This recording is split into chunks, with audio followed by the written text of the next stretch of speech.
नमस्कार विद्यार्थी मित्रांनो, मी IAS पंकज गाडवे आपलं सर्वांचं मिशन IASच्या ऑनलाईन प्लॅटफॉर्ममध्ये स्वागत करतो.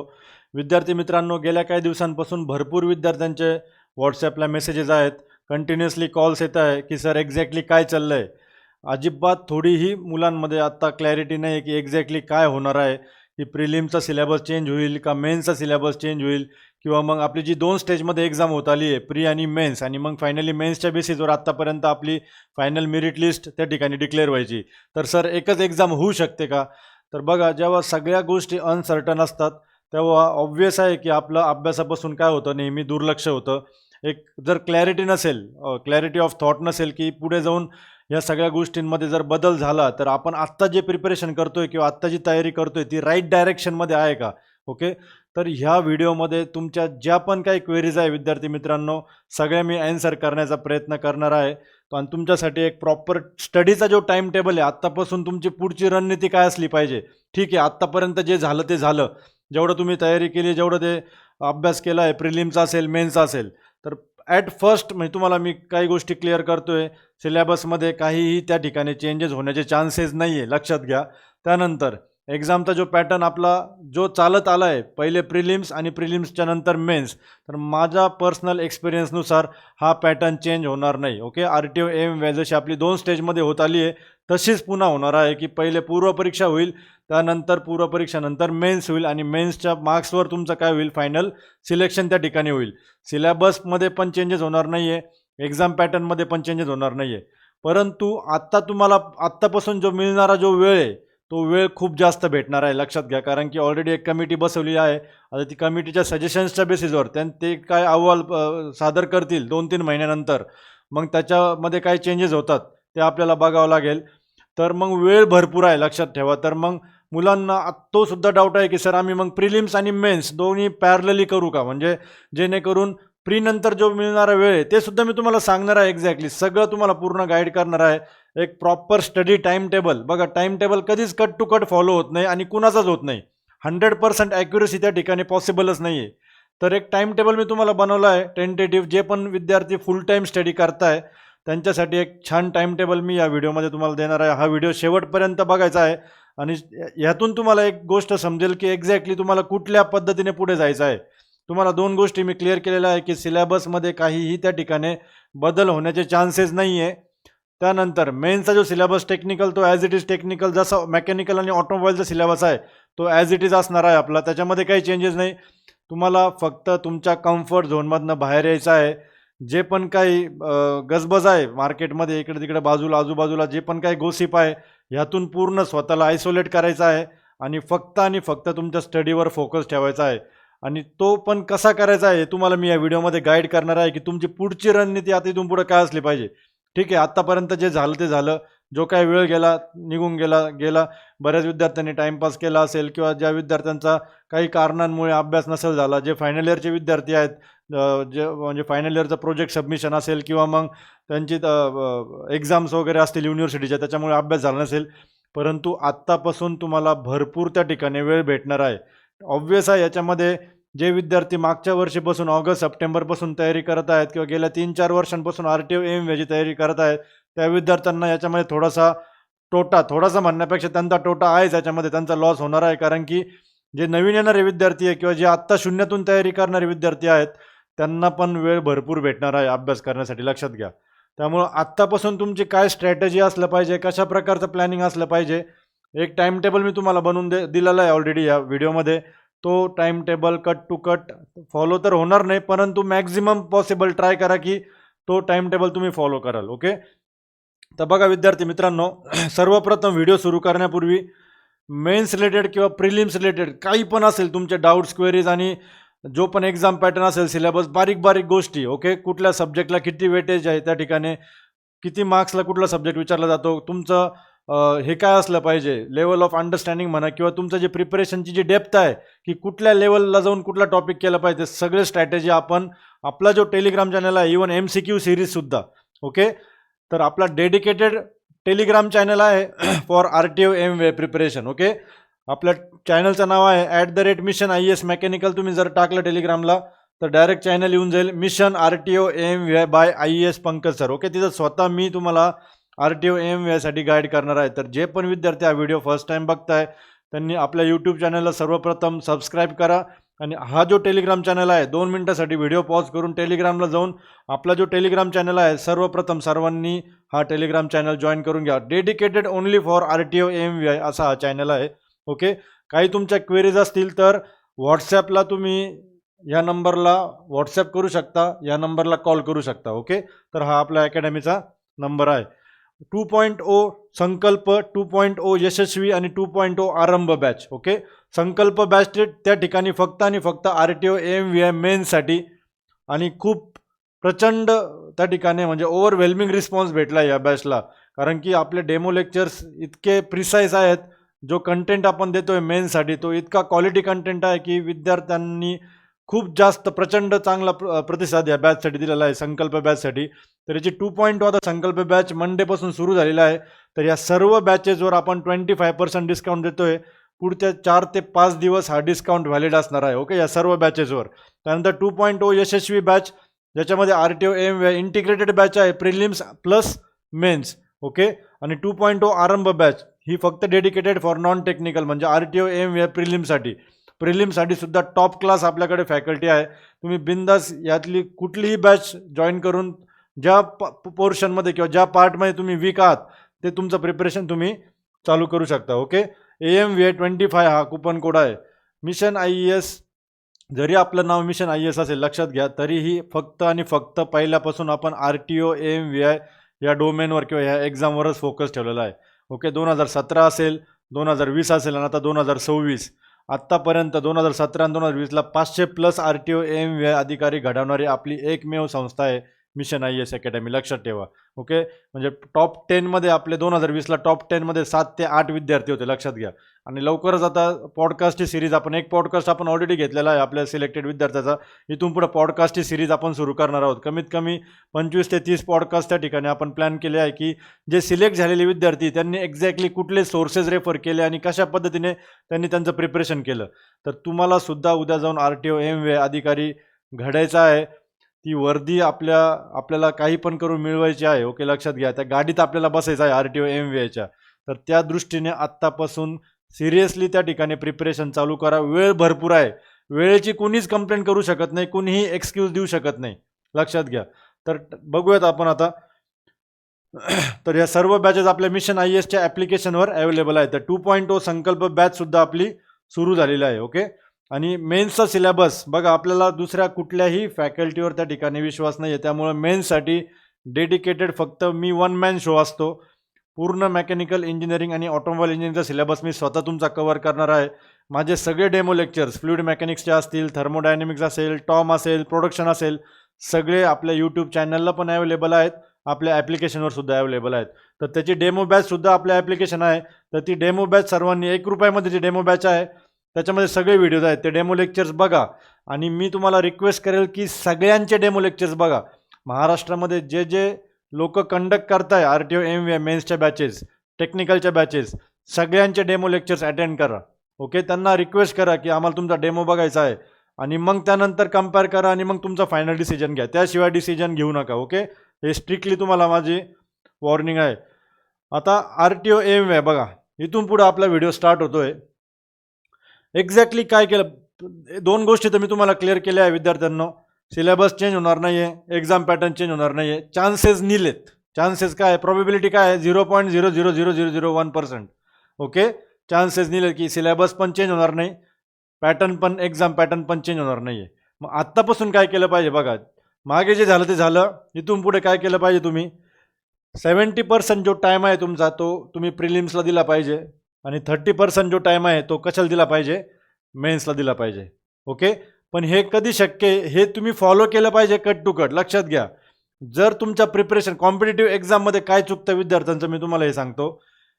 तुमच्या प्रिपरेशनमध्ये डिसिप्लिन नसतं, कन्सिस्टन्सी नसते आणि डिसिप्लिन, ह्या 2 गोष्टी फार इम्पॉर्टंट आहे.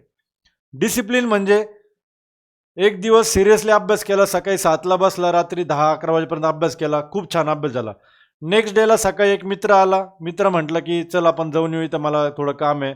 त्या म्हणजे याला काय म्हणतो, डिसिप्लिन. डिसिप्लिन तुमचं त्या ठिकाणी काय झालं, डिस्टर्ब झालं. मित्रासोबत गेला, अर्धा दिवस गेला, टाईम टेबल पूर्ण स्पॉईल झाला तुमचा. त्या टाईम टेबलचा काय फायदा झाला मला सांगा. म्हणजे तिथं कन्सिस्टन्सी पण राहिली नाही.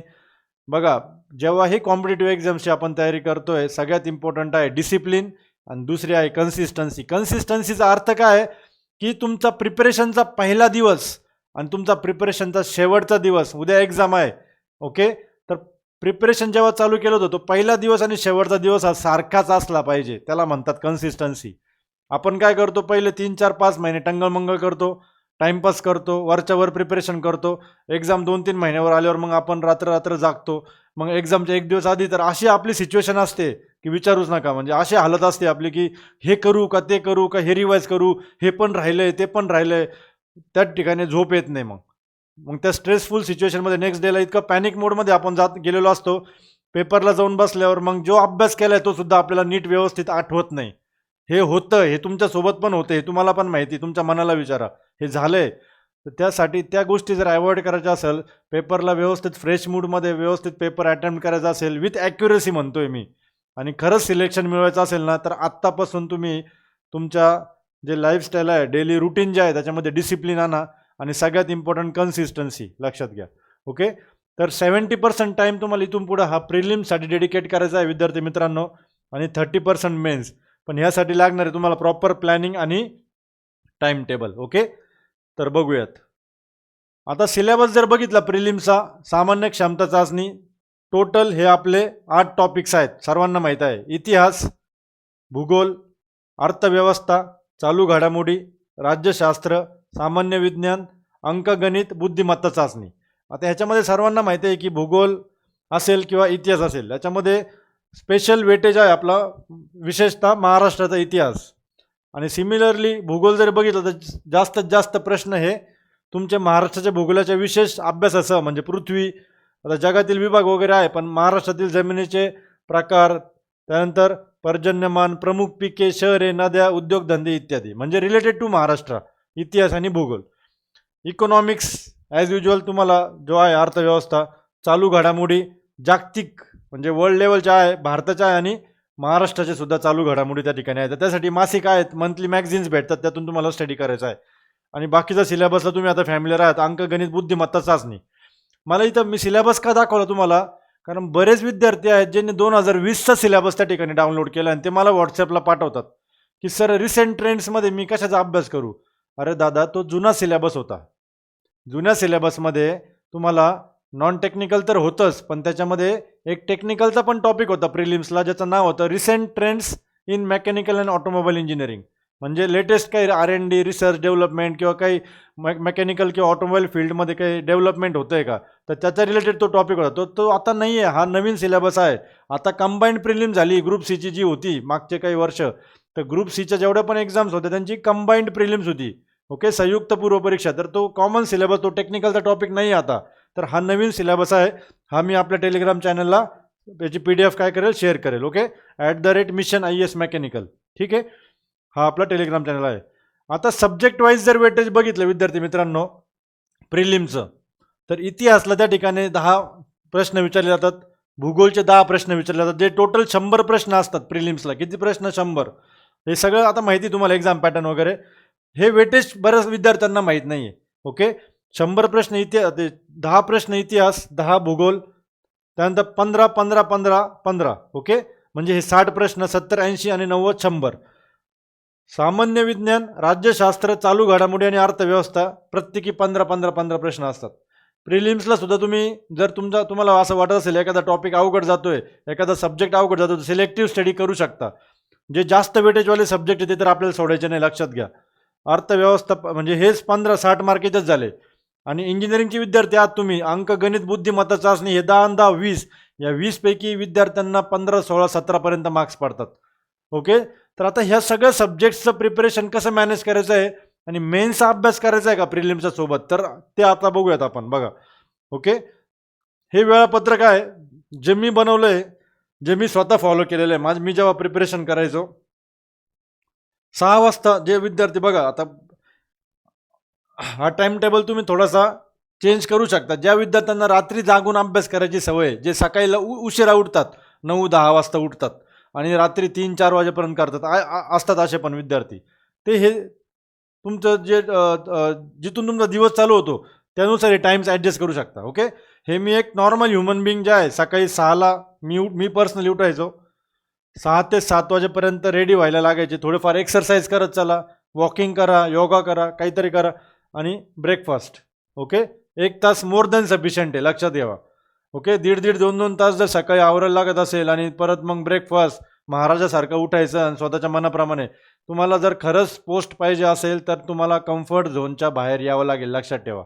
ओके, तर 7पर्यंत 7ला लायब्ररीमध्ये गेलात. बऱ्याचशा लायब्ररीज आहेत, म्हणजे जेवढं पण जिथं पण तुम्ही अभ्यास करता, ज्या शहरामध्ये नागपूर असेल, पुणे, मुंबई, ओके, अमरावती, त्यानंतर अहिल्यानगर असेल किंवा तुम्ही तुमच्या जिल्ह्यामध्ये कोल्हापूर, सातारा, सांगली सगळीकडे. ओके, वाईट नका वाटून देऊ एखाद्या जिल्ह्याचं नाव सुटलं असेल तर. तुम्ही जिथं मॅक्झिमम लायब्ररीज ह्या 7 वाजता उघडतात. 7:15ला अभ्यासाला बसलात, 7:15 ते 10:15पर्यंत ह्याच्यापैकी कुठला तरी एक विषय करायचा. इतिहास, भूगोल, राज्यशास्त्र, विज्ञान किंवा अर्थशास्त्र, कुठला तरी एक जो तुम्ही तयारी करताय ते तुम्ही तुमचं बघा. ओके, 3 तासाच्या स्लॉटमध्ये हा सब्जेक्ट केला. त्यानंतर एक 15 मिनिटाचा ब्रेक दिला, चहा वगैरे घेतला किंवा सकाळी 7ला बऱ्याचशा वेळेस नाश्त्याची दुकानं वगैरे उघडे नसतात. ओके, तर मग नाश्ता वगैरे करून आले. त्यानंतर 10:30 ते 1:30 परत 3 तासाचा स्लॉट आहे. ह्याच्यामध्ये 1 तास तुम्हाला चालू घडामोडी करायच्या आहेत, डेली करायच्या आहेत चालू घडामोडी, लक्षात ठेवा. आणि 2 तास तुम्हाला कंपल्सरी अंकगणित आणि बुद्धिमत्ता चाचणी करायचं आहे. आता बघा विद्यार्थी काय चूक करतात. सकाळी सकाळी बरेचसे विद्यार्थी सकाळी सकाळी अंकगणित आणि बुद्धिमत्ता चाचणी घेऊन बघतात. मी का नाही ठेवलं इथं? सकाळी तुमचा मूड खूप फ्रेश असतं, तुमचा ब्रेन एकदम फुल ॲक्टिवेटेड असतो, माइंड फ्रेश असतं, एकदम म्हणजे प्रसन्न सिच्युएशन असते आणि झोप वगैरे काही येत नसते. त्यावेळेस शक्यतो जे थेरॉटिकल सब्जेक्ट्स आहेत, जिथं तुम्हाला बोर होऊ शकतं अभ्यास करताना, रीडिंग करताना झोप येऊ शकते, बघा या छोट्या छोट्या गोष्टी आहेत पण मॅटर करतात, लक्षात ठेवा. तर ह्यातला कुठला तरी एक सब्जेक्ट तुम्ही करू शकता. हा टाईम असा असतो, हे 2 तास म्हणजे हा कधीचा टाईम आहे, शक्यतो 11:30-12 नंतर, जेव्हा तुम्ही अंकगणित आणि बुद्धिमत्ता चाचणी म्हणजे ॲप्टिट्यूड आणि रिजनिंगची प्रॅक्टिस करणार आहात, तेव्हा थोडी झोप लागते माणसाला. झोप लागताना काय करायचं, कानात हेडफोन टाकायचे, सायलेंट काहीतरी म्युझिक लावून द्यायचं आणि प्रॅक्टिस करत बसायची. म्युझिक जरी नाही ऐकलं तरी चालेल. ह्यानी काय होतं की हा जो टाईम आहे हा इफेक्टिव्हली यूज होतो, लक्षात ठेवा. जर ह्या टाईममध्ये तुम्ही कुठला थेरी सब्जेक्ट घेतला तर कुणी पण असू द्या जगाच्या कोपऱ्यात, त्याला बोर होणार म्हणजे होणार. जर इतिहास घेत बसला तिथं, जेव्हा आता जेवायला जायची वेळ आली, पुढच्या 1 तासाने जेवायला जायचं आहे, लंच घ्यायचं आहे, मग झोप येणार 100%. तर त्यावेळेस तुम्ही काय करा, दुपारच्या टाईममध्ये इफेक्टिव्ह स्टडी ठेवायचा असेल, स्मार्ट स्टडी, तर अंकगणित आणि बुद्धिमत्ता चाचणी त्या टाईममध्ये करा. ठीक आहे, तर हे अशा प्रकारचा हा टाईम टेबल मी आपल्या टेलिग्राम चॅनलला शेअर करेल, तिथून तुम्ही डाउनलोड करून घ्या. 1:30 ते 2:30 पर्यंत लंच केला, 15-20 मिनटं भरपूर झाले लंचला, आणि एक पॉवर नॅप घेतला. ओके, कारण परत सेकंड सेशन चालू होणार आहे, सेकंड इनिंग चालू होणार आहे. पहिली इनिंग झाली सकाळची, ज्याच्यामध्ये 6 तास एकदम इफेक्टिव्ह आणि छान अभ्यास झाला. आता झोप मारली, एखादा तास झोप मारा, काही प्रॉब्लेम नाही, तुम्ही तुमच्यानुसार थोडंसं चेंज करू शकता टाईम टेबल. त्यानंतर परत झोपेतून उठल्यानंतर परत 2:45 to 4:45 2-2.5 तास जो स्लॉट आहे, परत त्यातलं आता हे 5 सब्जेक्ट इथं, त्यातला जो चालू आहे तुमचा वर एक ठेवा आणि ते एक ठेवा. चालू घडामोडी डेली करताय तुम्ही. अंकगणित बुद्धिमत्ता चाचणी 1 तास अंकगणित, 1 तास बुद्धिमत्ता चाचणी. ठीक आहे, तर यातला परत एक सब्जेक्ट इथं ठेवा. म्हणजे प्रिलिम्सचं बघा, तुमचे या 5 पैकी 2 सब्जेक्ट चालू आहे, एक वर एक इथे. चालू घडामोडी डेली चालू आहे 3 आणि अंकगणित बुद्धिमत्ता 4. म्हणजे प्रिलिम्सचे 4 टॉपिक्स किंवा 4 सब्जेक्ट तुम्ही पॅरलली चालवताय, लक्षात ठेवा. आणि ते पण इफेक्टिव्हली, असं नाही 15-20 मिनटं अर्धा तास दिला, चांगला टाईम देता तुम्ही, 2 तास 3 तास, लक्षात घ्या. ठीक आहे, त्यानंतर 4:45 to 5 पर्यंत परत 15 मिनिट्सचा टी ब्रेक घेतला. 5 वाजता परत बसलात, 5 ते 9:30 पर्यंत तुम्ही RTO मेन्सची तयारी इथून पुढे करू शकता. ठीक आहे, कारण तुम्हाला वेळ भरपूर आहे, कमिटीला भरपूर वेळ लागणार आहे ते अहवाल येण्यासाठी. त्यानंतर त्याच्यामध्ये काय बदल होतात, मग ते किती त्याला इम्प्लिमेंट होतं, की कधी इम्प्लिमेंट होईल, कधी मग ॲडव्हर्टाइजमेंट येईल, त्याच्यानंतर परत कधी पेपर होईल, नंतर परत कधी मेन्स होईल. त्यामुळं लक्षात ठेवा, आत्ता हा जो टाईम आहे, आपण एक एक म्हण आहे मराठीमध्ये, युद्धाच्या शांततेच्या काळात जर जास्त घाम गाळला तर युद्धाच्या काळात काय कमी रक्त सांडावं लागतं. हा शांततेचा काळ आहे, लक्षात ठेवा. जेवढं करता येईल तेवढं करा. ओके. तुम्ही पुढे आहेत आता जे स्लीपिंग झोपेचे मेंबर्स आहेत, झोप भरपूर ठेवली तुम्हाला, 8 तासांची झोप आहे बघा, 10 ते 6 पर्यंत झोप आहे, 8 तास. आता जर एक स्टेप पुढं जायचं म्हटलं तर खरंच जर तुम्हाला पोस्ट काढायची असेल तर मी अजून म्हणेल की अजून एखादा तास ॲडजस्ट करा. मेसवरनं आल्यानंतर 10ला लगेच आल्या झोपू नका, 10 ते 11 करा, 1 तास मेन्सची रिव्हिजन करा, कशाची काहीतरी करा ते 1 तास. दिवसभर काय केलं ते मेमराईज करण्याचा प्रयत्न करा, शॉर्ट नोट्स बनवा ते 1 तासामध्ये. ओके. 7 आवर्स स्लीप भरपूर आहे, कारण दुपारी ऑलरेडी एक 40-45 मिनिटाचा पॉवर नॅप घेतलेला आहे. असं तुमचं कमीत कमी 13, 13.5, 14 तासापर्यंत जर अभ्यास जर झाला तर तुम्हाला कोणीही अडवू शकत नाही. तर हा टाइम टेबल फक्त 1 दिवस नाही, 2 दिवस नाही, आत्तापासून तर एक्झाम होऊपर्यंत तुम्हाला फॉलो करायचा आहे, लक्षात ठेवा. तर 100% शक्य आहे बघा. तर डिसिप्लिन तर तुम्ही आणि एक नोटबुक मेंटेन करा ज्याच्यामध्ये तुम्ही लिहाल की माझं हे कव्हर झालंय, हे राहिलंय, हे कव्हर झालंय, म्हणजे एक क्लॅरिटी राहील. काहीतरी कुठलं तरी बुक उचललं आणि मग अभ्यास करत बसलो आणि मग नंतर माहीतच नाही की कुठलं टॉपिक झालंय, मग हिस्ट्रीचं हे राहिलंय, जॉग्रफीचं ते राहिलंय आणि मेन्समध्ये ह्या सब्जेक्टचा हा टॉपिक राहिलाय. असं करू नका. डिसिप्लिन ज्याला आपण म्हणतो की सगळं मेंटेन ठेवा रायटिंगमध्ये, की काय एक्झॅक्टली किती कव्हर झालंय, किती करायचं बाकी आहे, मग जे बाकी आहे ते कधी करणार आहे मी, कुठल्या दिवशी मी कव्हर करणार आहे, त्याला कुठल्या स्लॉटमध्ये मी ॲडजस्ट करणार आहे, हे सगळं प्लॅनिंग बघा. माझ्याकडे वेळ फार कमी होता जेव्हा मी UPSC IASची तयारी केली. हार्डली 9 ते 10 महिने होते. त्याच्यामध्ये मला प्रिलिम्स, मेन्स प्लस त्याच्यामध्ये इंटरव्ह्यू पण होता. 3 स्टेजेस मला फर्स्ट अटेम्प्टमध्ये मी बॅक टू बॅक क्रॅक करत गेलो. फक्त एका गोष्टीमुळे की मी 7 to 8 डेजला माझा टाईम टेबल रिव्ह्यू करायचो. कारण रिव्ह्यू फार इम्पॉर्टंट आहे. रिव्ह्यू आणि रिव्हिजन्स या 2 गोष्टी जर फॉलो केल्या ना, कुणी अडवू शकत नाही तुम्हाला पोस्ट मिळवण्यापासून. रिव्ह्यू करत चला की काय एक्झॅक्टली किती राहिलंय, किती झालंय आणि आता पुढे काय करणं गरजेचं आहे आणि टाइम टेबल कितपत मी फॉलो केलं आहे. 7 डेजचं टार्गेट होतं, 7 डेजमध्ये हा सब्जेक्ट कंप्लीट करायचा होता, पण मग आता 2 दिवस मला त्या सब्जेक्टसाठी एक्स्ट्रा लागले. ठीक आहे, काही अडचण नाही. थोडं मग ते माणूस काय करतं पुढच्या वेळेस तेवढा बफर टाईम आपण मग ॲड करत चालतो की ठीक आहे एवढं लागलं होतं. पण हे रिव्ह्यू करत चला, वेळोवेळी टाइम टेबल परत रिन्यू झाला पाहिजे तो टाइम टेबल. ओके. कारण प्रत्येक गोष्टीची एक्सपायरी असते, लक्षात ठेवा. टाइम टेबलची सुद्धा एक्सपायरी आहे, तर तो रिन्यू करत चला, तर पॉसिबल आहे. तर हा टाइम टेबल मी आता शेअर करेल तुम्हाला टेलिग्रामला, तिथनं डाउनलोड करा आणि खरंच फॉलो करण्याचा प्रयत्न करा, लक्षात घ्या. ठीक आहे. तर अशा पद्धतीने बघा पुढचं आता तुमची काय स्ट्रॅटेजी असली पाहिजे. तुम्हाला मी सरळ सांगितलं की 70% टाईम तुम्ही आत्तापासून प्रिलिम्सला द्या, 30% टाईम हा मेन्सला द्या. कम्फर्ट झोनच्या पूर्ण बाहेर या. बाहेर जे पण काही गोसिप चाललेलं आहे, ज्या पण काही चर्चा आहेत, यातून पूर्ण स्वतःला आयसोलेट करून घ्या. ते चालू राहतील, सिलेबस बदलणार नाही आहे, एक्झाम पॅटर्न बदलणार नाही आहे. तुम्ही राईट ट्रॅकवर आहात, राईट डायरेक्शनवर आहात. भटकू नका इकडे तिकडे कुणाचं पण काही पण ऐकून. बऱ्याचशा वेळेस इतके टेलिग्राम चॅनल्स आहेत, म्हणजे फक्त टेलिग्रामला RTOM सर्च केलं तर कमीत कमी 100-150 चॅनल्स आहेत. काही विद्यार्थ्यांनी, मॅक्झिमम विद्यार्थ्यांनीच बनवलेले आहेत. डिस्कशनसाठी असेल तर ठीक आहे, खूप चांगली गोष्ट आहे. MCQs डेली अपलोड होत आहे, त्यातून प्रॅक्टिस होते. पण टाईमपास करू नका. जेवढं पण सोशल नेटवर्किंगचे जे साईट्स आहेत, त्यात इंस्टाग्राम असेल, जे यूट्यूबचे व्हिडिओज असतील, सगळं हे करा. जे युजफुल आहे तुम्हाला ते घ्या 100%, पण स्वतःचा वेळ घालवू नका. नंतर तुम्हाला पस्तावील, नंतर रिग्रेट करून काही होणार नाही. ओके.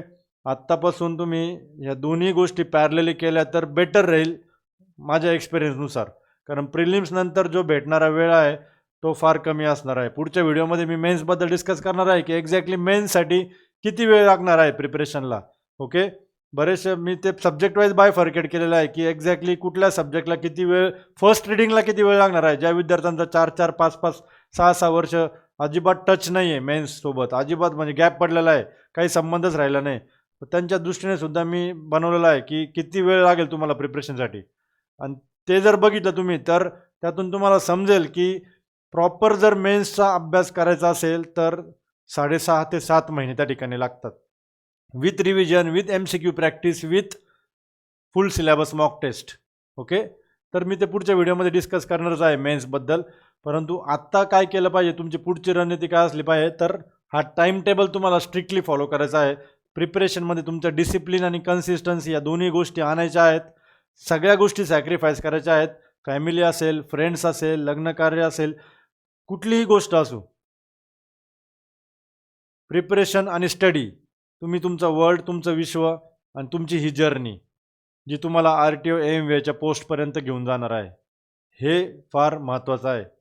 आता डिसिजन तुमचा आहे, तुम्ही ठरवा. मी फक्त हे एक एक्सटर्नल मोटिवेशन आहे जे मी तुम्हाला देऊ शकतो. तुम्हाला मी एक्सटर्नली मोटिवेट भरपूर करू शकतो, पण जोपर्यंत आतून ती फिलिंग येत नाही तुम्हाला की नाही मला काही पण करून हे करायचं आहे आणि एकदा आहे, शेवटचं आहे, याच्यानंतर कधी येणार आहे ॲडव्हर्टाइजमेंट कुणाला माहिती आहे. हीच ॲडव्हर्टाइजमेंट येते आता किती त्रास झाला आहे तुम्हाला माहिती आहे. 25 गेला, आता 26मध्ये पण आता काही होप आहे की नाही.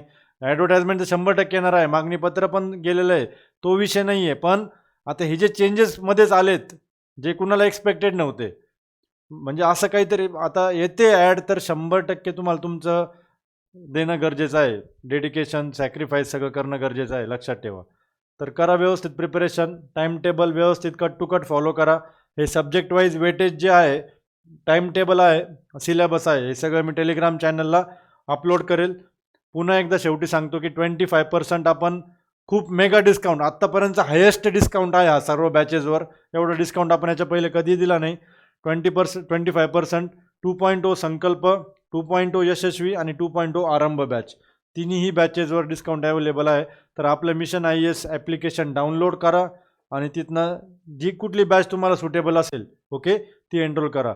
जे विद्यार्थी मेन्सचा अभ्यास करत आहेत, बरेचसे विद्यार्थी गेल्या 2-3 महिन्यापासून मेन्सच्या पण मागे आहेत भरपूर, तर त्यांच्यासाठी हे मस्ट बुक्स आहेत. Fully dedicated 1400 pages. व्हॉल्यूम 1मध्ये पूर्ण मेकॅनिकलचा सिलेबस आणि व्हॉल्यूम 2मध्ये पूर्ण ऑटोमोबाईलचा सिलेबस आपण कव्हर केलेला आहे. 7000+ जवळपास MCQs आहेत विथ एक्सप्लेनेशन, सगळं स्पष्टीकरण डिटेलमध्ये दिलेलं आहेत आपण टेक्निकलचे, ओके. तर हे बुक्स आपले, ह्या बुक्ससोबत आपण टेस्ट सिरीजसुद्धा फ्री ऑनलाईन टेस्ट सिरीज ठेवलेली आहेत. म्हणजे टेस्ट सिरीजसाठी सुद्धा वेगळा काही खर्च करायची तुम्हाला गरज नाही, ओके. तर पुन्हा एकदा सांगतो, मिशन IASचा आपला जो टेलिग्राम चॅनल आहे तो सर्वांनी जॉईन करा, @मिशन IAS मेकॅनिकल. आणि हा जो अकॅडमीचा नंबर आहे 8070607474, तर ह्या नंबरला तुम्ही कॉल करा किंवा व्हॉट्सॲपला मेसेज करा. तुमचे सगळे डाऊट्स मी त्या ठिकाणी क्लिअर करेल. ठीक आहे विद्यार्थी मित्रांनो, आय होप या व्हिडिओमधनं तुम्हाला थोडीफार क्लॅरिटी आता आली असेल. जर क्लॅरिटी आली असेल तर 2 गोष्टी फॉलो करायच्या आहेत, डिसिप्लिन आणि कन्सिस्टन्सी, लक्षात ठेवा. तर इथून पुढं आता मला नाही वाटत तुमच्या काही क्वेरीज राहिलेल्या आहेत. पेपरबद्दल हा बोलतो, पेपर सांगितलंच आहे मी तुम्हाला, म्हणजे प्रॉबेबिलिटी नाहीच आहे, इक्वल टू नील आहे की पेपर सिंगल पेपर होईल, ओके. 2 पेपर होणार आपले, प्रिलिम्स आणि मेन्स. तर त्या आणि सिलेबसमध्ये पण काही चेंजेस त्या ठिकाणी होणार नाही. त्यामुळे तुमचा अभ्यास सुरळीतपणे, शांतपणे जसं तुम्ही करत आलात आत्तापर्यंत पुढे करत राहा. अजिबात डायवर्ट होऊ नका, फोकस जाऊ देऊ नका आणि डिसिप्लिन फॉलो करा. ठीक आहे, थँक्यू.